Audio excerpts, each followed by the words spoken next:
ರೈತರು ಪಂಪ್ ಸೆಟ್ಗಳಿಗೆ ಸಮರ್ಪಕ ವಿದ್ಯುತ್ ಪೂರೈಕೆ ಮಾಡ್ತಿಲ್ಲ, ಹೊಸ ಕಾಮಗಾರಿಗಳನ್ನು ಕೈಗೊಳ್ಳುವುದಕ್ಕೆ ವಿಳಂಬ ಧೋರಣೆ ಅನುಸರಿಸಲಾಗ್ತಾ ಇದೆ ಅಂತ ಆರೋಪಿಸಿ ಜೆಡಿಎಸ್, ಬಿಜೆಪಿ ಮತ್ತು ರೈತ ಸಂಘದ ಕಾರ್ಯಕರ್ತರು ವಿದ್ಯುತ್ ಇಲಾಖೆ ವಿರುದ್ಧ ಸೋಮವಾರ ಶಾಸಕ ಎ ಮಂಜು ನೇತೃತ್ವದಲ್ಲಿ ಪ್ರತಿಭಟಿಸಿದರು. ಆನಕ್ರು ವೃತ್ತದಲ್ಲಿ ಜಮಾಯಿಸಿದ ಪ್ರತಿಭಟನಾಕಾರರು ಮಾನವ ಸರಪಳಿ ನಿರ್ಮಿಸಿ ವಿದ್ಯುತ್ ಇಲಾಖೆಯ ನಿರ್ಲಕ್ಷ್ಯ ಕಾಣಿಸಿದ್ರು. ಬಳಿಕ ಮೆರವಣಿಗೆಯಲ್ಲಿ ತಾಲೂಕು ಕಚೇರಿಗೆ ಬಂದು ಕೆಲಕಾಲ ಧರಣಿ ಮಾಡಿದ್ರು.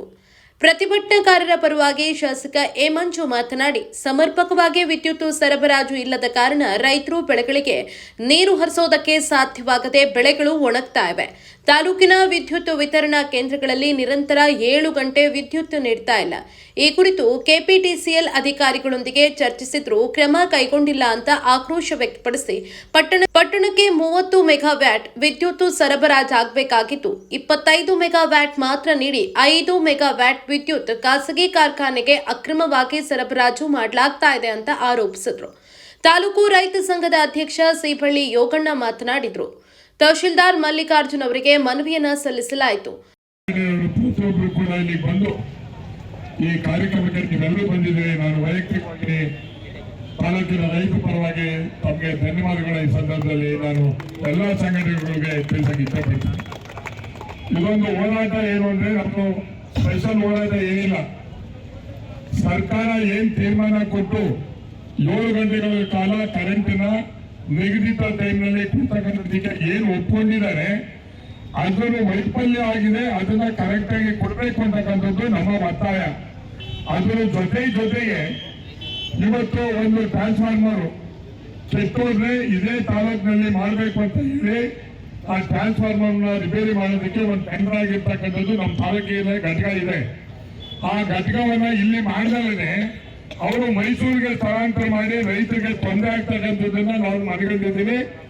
ಕೂಡಲೇ ಇಲಾಖೆಯವರು ಸೆಸ್ಕಾಂ ಮತ್ತು ಕೆಬಿ ಇಲಾಖೆಯವರು ಕೂಡಲೇ ಯಾರಿಗೆ ಟೆಂಡರ್ ಆಗಿದೆ ಅವರನ್ನ ಇಲ್ಲಿಗೆ ಕರೆತಂದು ಅರ್ಕುಗೊಡಲೇ ಆ ರಿಪೇರಿನ ಮಾಡ್ತಕ್ಕಂಥದ್ದಕ್ಕೆ ಮಾಡಬೇಕು ಅಂತಕ್ಕಂಥದ್ದನ್ನ ರೈತರ ಪರವಾಗಿ ಒತ್ತಾಯ.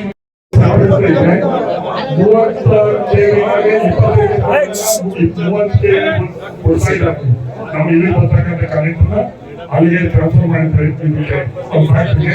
ಅದು ತಪ್ಪು. ಅದು ಕೂಡ ಈ ಭಾಗಕ್ಕೆ ಮಾಡಬೇಕು. ಮತ್ತೆ ಇಲ್ಲಿ 66 KV ಏನು ರೆಡಿಯಾಗಿದೆ ಅದನ್ನ ಬೇಕು ಅಂತ ಹೇಳಿ ಚಾರ್ಜ್ ಮಾಡಿಲ್ಲ. ಇವತ್ತು 2 ಗಂಟೆ ಒಳಗೆ ಚಾರ್ಜ್ ಮಾಡಬೇಕು ಅನ್ನೋ ಕೇಂದ್ರ ಮಾತಾಡಿದ್ವಿ. ಅವ್ರು ಒಪ್ಪಿಕೊಂಡಿದ್ದು ಅದನ್ನ ಮಾಡಿಸ್ಬೇಕು. ಇಲ್ಲಿಗೆ ಇದು ರಿಪೇರಿ ಟ್ರಾನ್ಸ್ಫಾರ್ಮರ್ ರಿಪೇರಿ ಲೋಕಲ್ ಅಲ್ಲ, ಇಲ್ಲಿಗೆ ಟೆಂಡರ್ ಆಗಿದೆ. ಅವರ ಟೆಂಡರ್ ಆಗಿರೋದನ್ನ ಮೈಸೂರಲ್ಲಿ ಮಾಡ್ತಾರೆ. ಅವರ ಅಧಿಕಾರಿಗಳ ಮುಖಾಂತರ ಕೂಡಲೇ ಕಳಿಸ್ಬೇಕು. ಇದೊಂದು ತಾಲೂಕಿನ ಆಡಳಿತ ನಿಮ್ಮ ಜವಾಬ್ದಾರಿ. ಇದನ್ನ ಕೊಟ್ಟಿರ್ತಕ್ಕಂಥದ್ದು ಸಾಂಕೇತಿಕವಾಗಿ ಕೊಡ್ತಿದ್ರೆ 1 ವಾರದವರೆಗೆ ಬಿಡುವು. ಈ ಕೊಟ್ಟಿರ್ತಕ್ಕಂಥದ್ದು ಕಾನೂನು ಬಂದಿ ಏನಿದೆ ಅದನ್ನ ಸರಿಪಡಿಸತಕ್ಕಂಥ ಜವಾಬ್ದಾರಿ ಚಾಂದೂರು ಕಳಿಸಿ, ಜಿಲ್ಲಾಡಳಿತ ಕಳಿಸಿ. ನಮಗೆ ಕೆಪಿಟಿಸಿಯಿಂದ 5 ಲಕ್ಷ ರೂಪಾಯಿ ದುಡ್ಡು ಕಟ್ಟಬೇಕು.